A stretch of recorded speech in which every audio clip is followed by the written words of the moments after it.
Okay, alright. Update po tayo sa Kim Pong Kanal for today, guys. Ito na naman tayo, guys. Ito si Paolo Avellino, guys. Panay ng sunyap kay Kimi at ang gusto niya daw sa ngayon ay yung nag-jogging na lang muna yung kanilang banding. Aba. Totoo naman yun, guys. Kung talagang gusto mo yung jogging na lang muna, syempre, normal lang yan. Kesa naman yung paaliw-aliw pa dyan, hindi mo maintindihan, di ba? Ito po si guys, nagkaroon kasi ng tampuhan. Si Paolo at saka si Kim Chu dahil daw dun sa hindi ata nagustuhan ni Kim Chu yung ginawa ni Paolo dun sa beach, guys, na parang nabukha daw siyang ewan. Ewan ka, we don't know, guys, kasi ayon lang dito sa ating mga legit na sources, guys, ay parang naging OA daw si Paolo Avellino nung nasa beach sila. Which is, sinabihan daw naman ni Kim Chu si Paolo Avellino na wag masyado maging OA kasi mukha na siyang bata dun. Pero parang hindi naman siguro kiniktong si Paolo. Kaya itong si Kimi ay medyo na OA yan kay Paolo. Kaya nagkaroon na tarang simpleng tapuhan na. Pero sa kayan, guys, ay okay naman sila at nadala naman sa maayos na usapan. Wow, nawawasayan, guys, ay parang ume-eksena naman daw si Paolo at hiniling daw niya kay Kim Chu na yung banding na lang muna nila is yung jogging ba.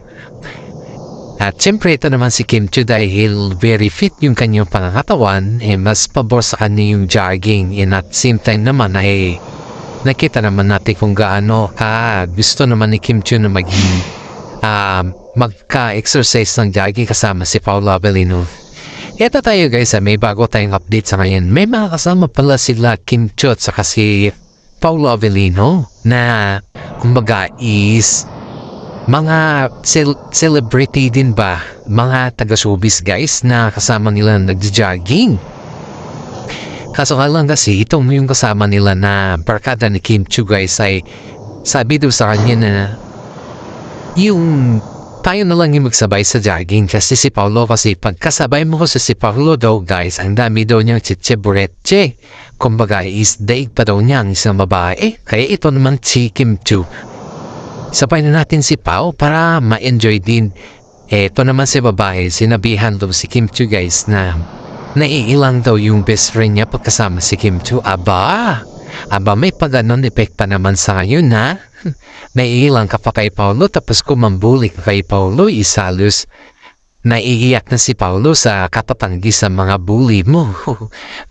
Ang daming natutuwa sa kanila, guys, dahil yung mga simpleng bully or simpleng banding nila sa isa't isa ay natutuwa yung kanilang mga fans, guys. Kaya sa mga pinost ni Kim Chu, guys, na kasama niya si Paolo Avellino na umiinom ba yung simpleng salo-salo lang yung kasama mga barkada at yung mga hindi lang mga barkada, mga kapag-anak din, ganun ba, guys, yung binormal lang ba, parang holiday in lang, parang yung holiday pa, ganun ba yung mangyayari sa kanila, guys, ay mukhang si Paolo ata ang nalasing dito, guys.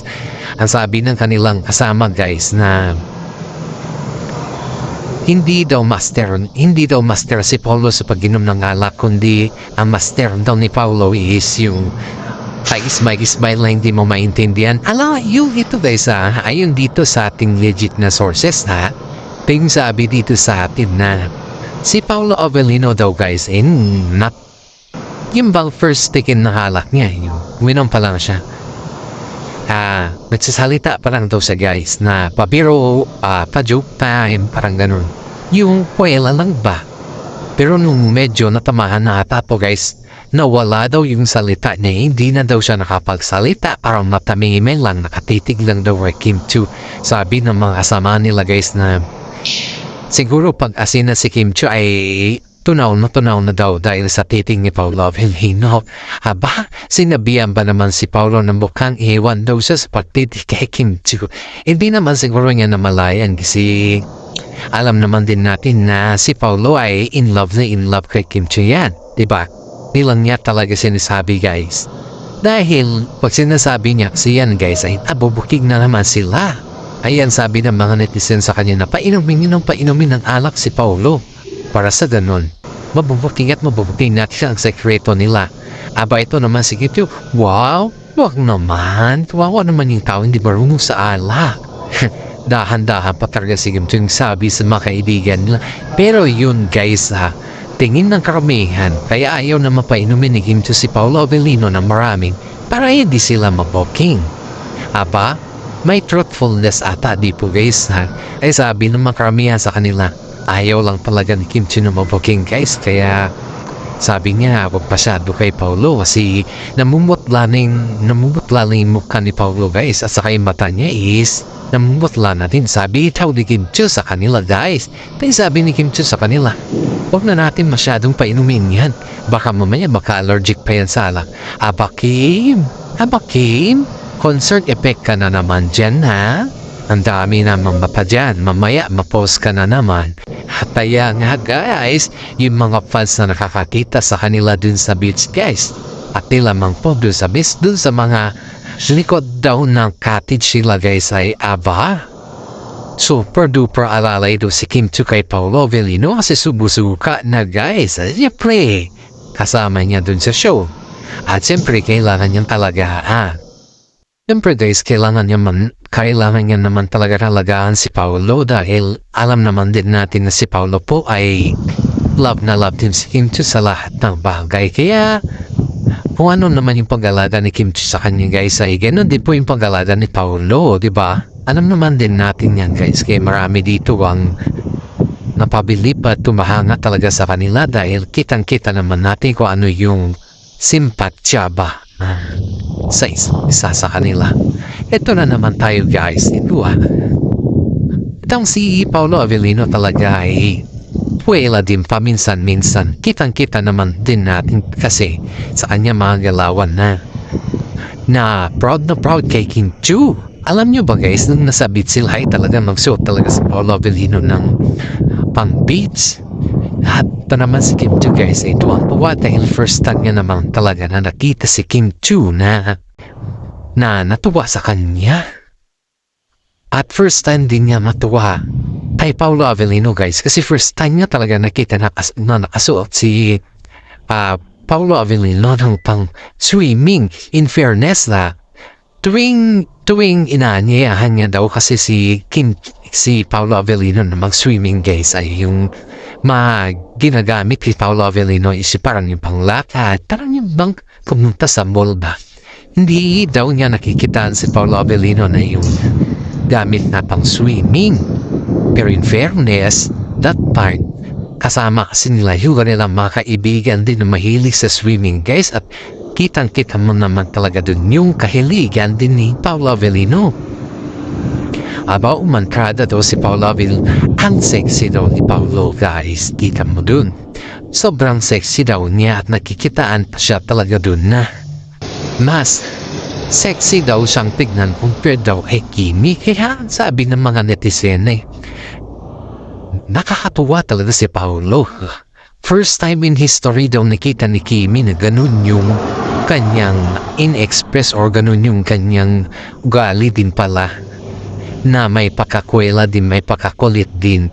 Pero hindi lang natin kasi napapansin guys. Dahil hindi naman natin kasama si Paolo everyday, di ba? Si Kimi po, sabi niya palagi si Paolo. Kaya si Kimi din yung nakakaramdam po ano yung kaganapan ni Paolo. Pero in fairness, si Paolo po ay talagang may kwela din palang ugali. Sabi sa kanya na mga karamihan guys na sa tagal na daw nila sa industriya, sabi ni sa kanya, Jake Greinka, alam niya na daw yung bago ng utot yung amoy ng utot ni Paolo Avellino. Sabi ni Jake Greinka, di ba siyempre best friend nito si Jake Greinka di ba nagkaroon sila ito ng movie noon na magkasama sila. Kaya sabi ni Jake, alam ko na kung ano yung bago ng utot ni Paolo. Kaya alam po na yan, kilala ko na yan si Paolo. Booking nga siya nung sinabi ni Jake Greinka yun Pero in fairness talaga, sana all daw sabi ng mga fans dahil nga, nagikitaan naman natin si Paolo na napaseryoso. Diba? Yung ugali niya sa yung panglabas ba is napakahinhin seryoso. Parang hindi siya marunong sa mga salitang koyla. Pero sa ngayon guys ay medyo nakakuha na ata siya ng ugali ni Kim Chu na marunong na din siyang sumabay. Kaya sabi ng mga fans sa kanya, napapasaya na kami ni Paulo sa ngayon, natutuwa na kami sa kanya, hindi na yung mukhang seryoso siya at mukhang manuba. Si Paulo kasi guys, paminsan-minsan kasi, kapag hindi mo kasi yung kinuusap at hindi ka masyadong nag-approach sa kanya, syempre, balikan ka niya yan. Ganon din siya. Pero in fairness, sa ngayon na, may kwela na din siya. May mga pa-time na din siya. Tigit sa lahat, kitang-kita mo naman yung kanyang facial expression sa ngayon na napakasaya niya tignan. Diyan natin makikita talaga guys yung tamang galawan, tamang sayawan, at saka tamang pag-ugali ni Paulo. Kahit naman siguro sino, kaya niyang sayawin sa ngayon dahil alam naman din natin na si Paulo guys ay isa sa mga magiting na artista sa ngayon at very sikat at kasama niya si Kim Chiu. Yan yung tinatawag natin guys na may expectation na tayo sa pag-ugali. Nag-upgrade, upgrading na sa ngayon. Eto na naman tayo kay Kim Chiu guys. Ayon sabi ni Kim Chiu kay Paulo na, bagay mo to Pao, bagay mo to, yung hindi lang masyado.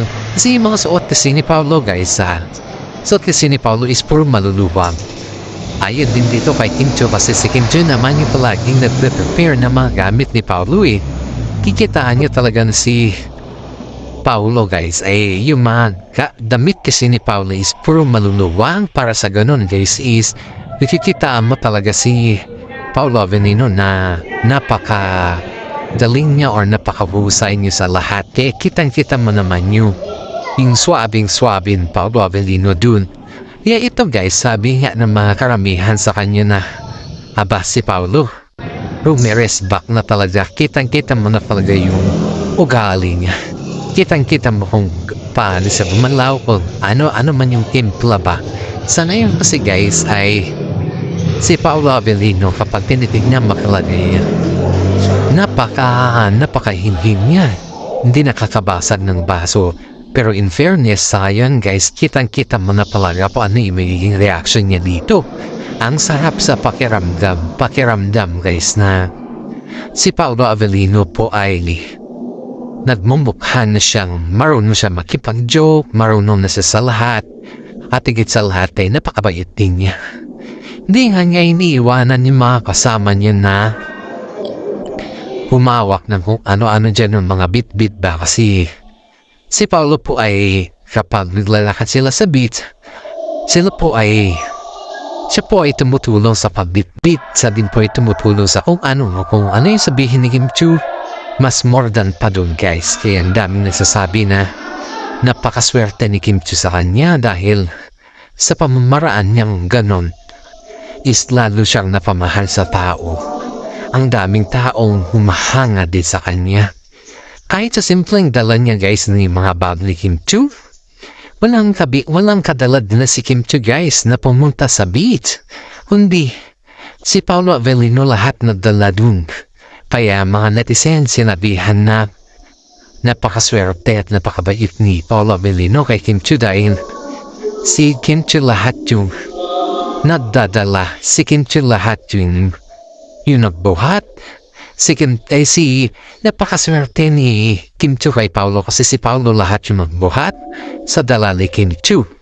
Ang ginawa lang ni Kim Chiu guys is nag-prepare lang lahat ngayon si Paulo na. Kaya nung kumain na naman sila guys ay nagsubuan daw yung dalawa. Ito na naman yung kilig factor nila guys.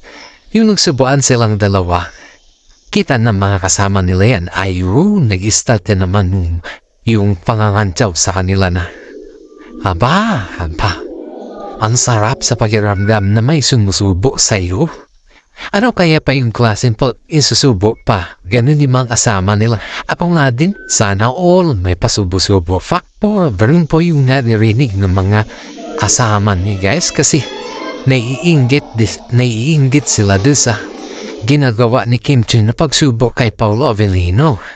Kaya marami mga netizen po nagsasabi na si Paolo Avellino po ay sobrang tilit sa lahat ng ginagawa ni Kim Chiu sa kanya. Kaya maraming mga kasama nila ang nagsasabi na may something na sama nito. Well, kung walang something sama ito, hindi sila din niya sa atin. Kaya marami mga netizen po ang natutuwa nung kinus ng kaibigan nila yung kanilang eksena sa beach guys dahil si Paulo talaga ay hilig na hilig talaga, kilig na kilig, sobrang kilig istuhang tuwa. Halos lahat ng mga kaibigan nila ay natutuwa din sa kanilang reaction sa pagdating sa kanila guys dahil pati nga yung kaibigan nila nakikilig guys how much more sa mga fans nila, diba? Ito pa, yan yung mga ayuda nila guys. Ito pa guys yung ayuda pa nila guys is panay ng hawak ni Paulo kay Kim Chiu. Parang ayaw daw niya na lumayo si Kim Chiu sa kanya. Siyempre may mga kaibigan sila dun kay siyempre ang daming tanong kung bakit ganun yung reaction ni Paulo. Bakit ayaw niya na lumayo si Kim Chiu sa kanya. Ang daming bakit sa kanila that time guys. Pero sabi ng mga isa nilang kaibigan, hayaan mo na, bumit naman kasi nila to. Ay ibigay na natin sa kanila. Kanya, yan yung sabi ng isa nila mga kaibigan. Pero may marami din sa mga kaibigan nyo guys ang katanong kung bakit ganun yung reaction ni Paulo Marami sa kanila guys kaya sabi ng mga karamihan na very obvious daw na may tinatago yung dalawa. Which is tama naman na very obvious dahil may tinatago naman talaga yung dalawa. At yan naman po ay alam naman din natin yan na may tinatago talaga yung dalawa. Aba kahit i-deny mo yan naman talagang totoo, sabihin na natin na wala talaga. Ano yung pinapakita nila, di ba? Yan yung tanong sa mga sagot natin guys Yung i-deny mo tapos halata naman na kayo. Nakapatuwa nga Sabi pa nga ng kasama ko doon sa loob na grabe daw yung closeness nila Kim Chiu at saka si Paulo Veneno. Sabi pa nga nila is parang hindi na daw may tago nila Paulo Veneno yung totohanan kahit i-deny nila.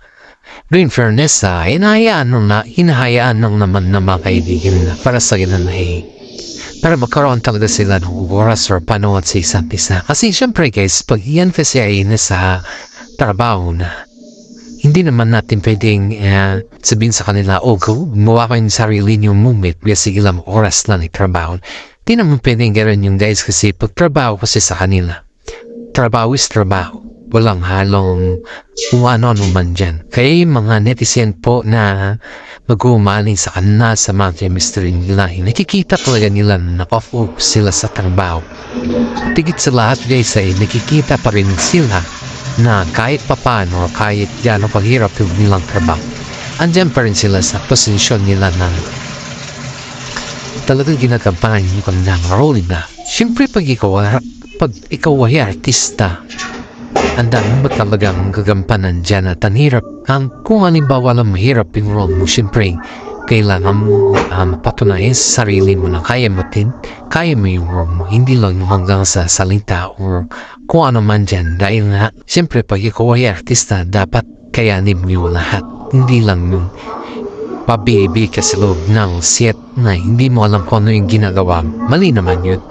Kaya inahayaan na lang nila sila dahil alam naman nila sa kanilang sarili na kaya naman nilang kontrolin yung kanilang emotions or yung kanilang mararamdaman. Ang dami nga nagsasabi na believe daw sila sa kanila dahil kaya daw nilang kontrolin yung sarili nila saka isa't isa.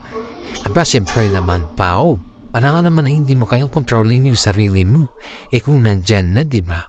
Nakakaya naman kung hindi mo kayang kontrolin yung sarili mo. Kaya shout out po sa mga institution dyan na fans natin sa mga support po sa atin dyan. Maraming salamat po. Alam ko palagi po kayo nanonood sa ating YouTube channel. Paki-like and share naman po yung Peanuts Update para sa ganun ay lahat po tayong maging masaya. Maraming salamat. God bless po sa ating lahat.